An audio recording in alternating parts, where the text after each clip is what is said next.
The air hung heavy with unspoken words as Michael sat on the edge of their bed, a familiar ache gnawing at his heart. For over 30 years, he'd found joy in watching Dawn prepare for their evenings, her ritual of transformation into the woman he adored. But tonight, a chilling wave of sadness washed over him. She's more beautiful than ever, he thought, a bittersweet pang seizing his chest. Tomorrow was their 50th anniversary, a milestone they were meant to celebrate with a grand family gathering. This evening, however, was supposed to be just for them, a quiet celebration of their enduring love. His eyes traced the familiar contours of her face, still radiant even after all these years. Her hair, always meticulously styled, shimmered in the soft light. The body he'd held countless times, a source of both passion and comfort, was still sculpted with the same elegant grace. He couldn't deny the thrill that coursed through him, a potent mix of pride and love. But then, the shadow of doubt returned, casting a pall over his happiness. He was a man of logic, a problem solver at work and in his own life. He dissected every situation, searching for the root of the issue, the answer that would bring clarity and resolve. And yet, here he sat, his mind swirling with a storm of unanswered questions. If this is the last time I witness this beautiful woman preparing for our night, what did I do wrong? I still love her with everything I am. Why couldn't I see this coming? Do I really know her? The questions echoed in his mind, a relentless flock circling overhead, their cries of doubt piercing his soul. He knew this night would be a turning point, a crossroads that would either lead to a new beginning or the end of the life he thought he knew. He'd been planning this for weeks, each hour spent agonizing over their marriage, a marriage that seemed to be teetering on the brink. Every conversation, every gesture, every detail he'd scrutinized for clues, desperate to understand what had gone wrong. The pieces slowly fell into place, revealing a chilling truth. They weren't the idyllic couple everyone believed them to be. The memories he'd tried to dismiss as insignificant details now formed a tapestry of suspicion, each thread woven with the pain of betrayal. It wasn't an instant, I realize now, he thought, a wave of anger washing over him. It was a slow, insidious change, like a poison seeping through our love. Her detachment, her preoccupation with something unseen, the steady decline of their intimacy, all signs he'd ignored or minimized. Her volatile reactions to his every word, the constant accusations and simmering resentment, had become an unwelcome fixture in their life. And then there were the lies, small at first, growing bolder with time. The dinner for two at Jolly Restaurant, a blatant transgression that had jolted him awake to the possibility of another man in Dawn's life. But it was the past 2 weeks that had cemented his suspicions, turning his doubt into a certainty that felt as sharp as shards of glass. She was back, attentive, solicitous, as if she'd suddenly rediscovered the love she'd seemingly abandoned. She showered him with affection, her touch eager, her words laced with a sweetness he'd thought lost forever. Why the sudden change? He asked himself, the question a knot in his throat. Why did she leave, and why has she come back? The answer was clear. She wasn't the same woman he'd married, the woman he'd loved for a lifetime. Who is this woman I don't know? He whispered, a cold fear gripping his heart. And what has she done with the woman I loved? The thought of 2 women intertwined in his life was unbearable. Dear, I just want to tell you how much I love you, and how much I love watching you, he said, his voice trembling, a desperate attempt to cling to the remnants of his faith. You're so beautiful, darling. You know I love and adore you. I've always loved you, and always will. Dawn, her reflection in the mirror, an unfamiliar mask, stared back at him, a curious expression clouding her eyes. Thank you, Mike. I don't know what prompted you to say this, but I want you to know that I love you just as much. She studied him closely, trying to decipher the turmoil behind his words. I wish I knew what's been bothering him lately, she thought. The more I try to fix our relationship, the more distant he seems. She sighed inwardly, her resolve hardening. I'm not giving up on us. I just love him so much, and I want him to love me the same way. Interesting, Michael murmured, his voice barely a whisper. Do you really love me as much as I love you? Dawn's eyes widened in alarm. What did you say, Michael? You've been cryptic lately. I really want you to express yourself, she replied, her voice laced with urgency. Interesting, he repeated, his gaze unwavering. Do you really love me as much as I love you? The shock in his voice, the unexpected accusation, left her breathless.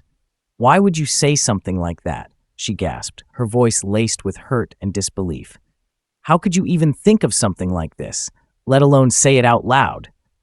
Darling, he said, the tension in his voice palpable. We really need to talk. We have a bit of time before dinner, and I have something I want to tell you, a few questions. I don't necessarily need answers right now, but I definitely want to get them before the night is over. Of course, you can ask me anything. I don't have secrets from you because you're my husband, my soulmate. He almost chuckled, the sound a strangled attempt at humor. The tension in his body was taut, a tightly wound spring about to snap. Don, I want you to listen to me carefully. I have a series of questions and several statements that I want you to hear, and I don't want any answers right now.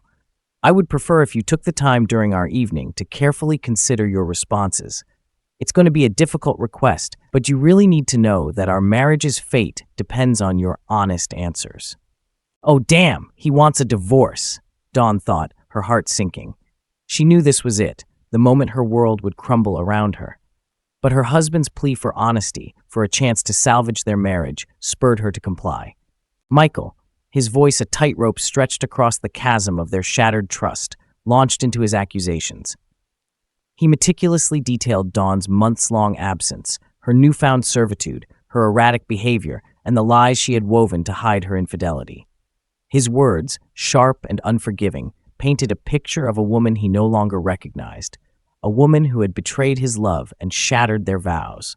So what am I getting at with all this? He asked, his voice heavy with despair.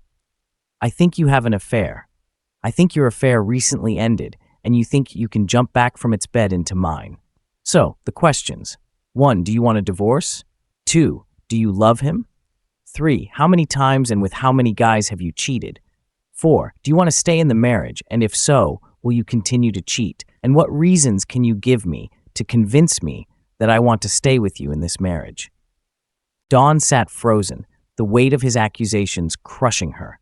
Michael, watching her, thought she was showing remarkable control, unaware of the torrent of emotions that had rendered her speechless.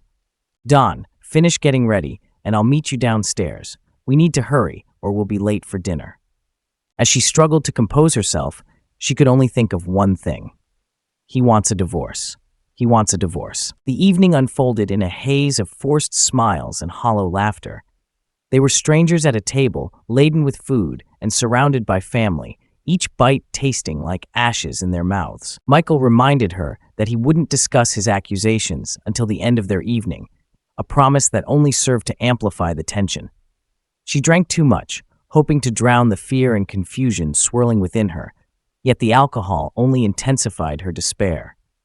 When they finally returned home, she longed only for oblivion, for the solace of sleep to erase the pain of the night.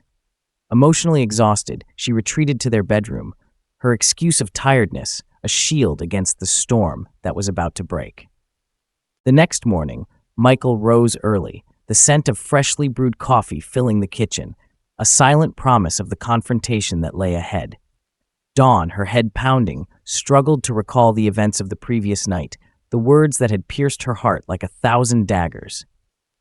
As Michael sat at the kitchen table, a calmness radiating from him that was unsettlingly foreign, Dawn entered, her eyes weary and haunted.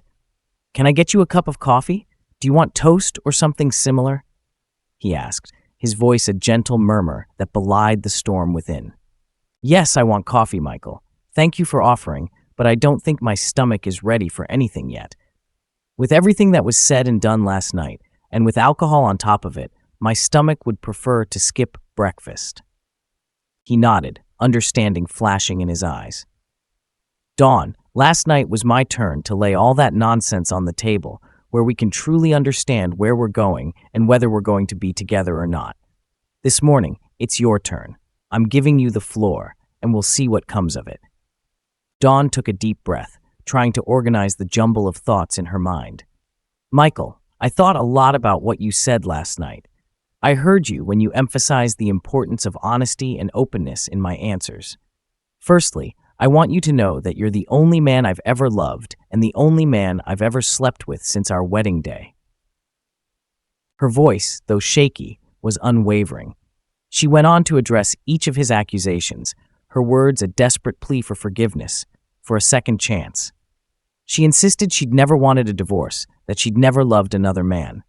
The dinner charge was merely a business expense, she explained, her memory failing her at that moment, or perhaps her conscience choosing to forget. She swore her love for him, vowing to be faithful until death did them part.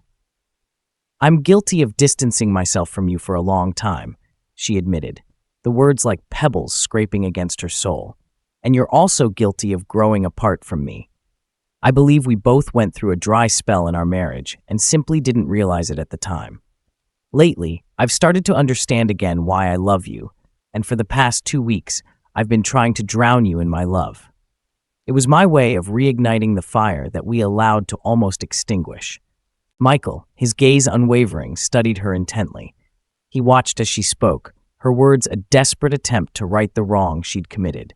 But the pain, the betrayal, had left its mark, a deep wound that could not be easily healed. "Michael, you must know that I love you and only you." He continued to stare, his face unreadable, then a flicker of sadness crossed his features, growing darker with each passing second. His expression, a chilling mix of despair and disillusionment, sent a wave of panic through Dawn. "Michael, what's wrong? Are you sick?" she asked, her voice trembling. "Should I call 911? "Dawn, I love you with all my heart and soul," he said, his voice a low monotone. "I hope that we could finally be honest with each other. I think you simply can't or don't want to be honest with me. I gave you every chance because I truly wanted to stay with you in marriage until the end of our days." His voice, rising in volume, now carried a note of bitterness. "I'm sure I've done everything I could to save our marriage, and I know you haven't done your part." He reached into the desk drawer, his hand emerging with a large manila envelope. He placed it on the table, the weight of its contents heavy on his heart. "Dawn, I still love you, but love is not enough, and I don't want to be your husband anymore. I've filed for divorce. You need a lawyer. I don't want to see or talk to you ever again. I'm going to pack some things and leave soon. I must say that I'm very sorry, but since I don't believe that you regret it, I don't see any reason to think otherwise. You've made the bed, and now you'll have to sleep in it without me forever." He rose, his movements stiff and deliberate, and walked upstairs, leaving Dawn alone in the silence of the kitchen. The envelope, a chilling reminder of the life they had built together, now shattered beyond repair. He had already booked a hotel room, a haven from the pain that had become their home. His attorney's advice echoed in his mind, a cold, harsh truth. They needed to separate, to rebuild their lives, as if the other had never existed. Dawn sat at the table, the world around her a blur of colors and sounds, her mind unable to process the devastating truth. She watched as Michael packed, his every action a nail in the coffin of their marriage. When he was gone, she reached for the envelope, her hand trembling as she lifted it from the table. The documents inside, stark and final, confirmed the end of their shared life. Why didn't he believe me, she thought, the question a mantra echoing in her mind. Why did he think so badly of me? I know we can work this out, but he didn't even give us a chance. Her eyes, scanning the papers, fell upon something tucked within the envelope. A photograph, its edges slightly frayed, as if it had been handled with trembling hands. She pulled it out, her heart pounding in her chest. It was a picture of her, naked, lying on their marital bed. The man beside her, his face obscured by the shadows, was not Michael. A scream, raw and primal, ripped from her throat. Michael knew. He had known all along. She had been so careful, so cunning in her betrayal. Phil, the lover she had taken into their bed, had seemed like a secret, a carefully guarded fantasy that would never be revealed. She had ended the affair, genuinely attempting to rebuild the trust she had shattered, but her actions were not enough. The truth, like a festering wound, had seeped into the very fabric of their marriage, irrevocably staining their love. The truth was that she had lost him, not to another man, but to her own deceit. She had allowed the passion, the thrill of the forbidden, to eclipse the sanctity of their vows, to overshadow the love that had once been the foundation of their life. The bitter irony was that the affair, with all its fleeting pleasures, was not worth the moment she had spent with Michael. Her vows, spoken with such conviction at the altar, echoed in her mind, a cruel reminder of the betrayal she had committed. To have and to hold, in sickness and in health, forsaking all others, words that had become a hollow shell. His words, harsh and unforgiving, now echoed in her ears. You've made the bed, and now you'll have to sleep in it without me forever. The pain she felt, a deep, agonizing ache in her chest, was the price she had to pay for her transgression. She had betrayed her husband, their children, and the very fabric of their family. She was a cheater, a label that would forever brand her. She was alone, trapped in a world devoid of Michael's love, his touch, his presence. The man she had loved, the man she had hurt so deeply, was gone, and she knew, with a certainty that chilled her to the bone, that he would never come back.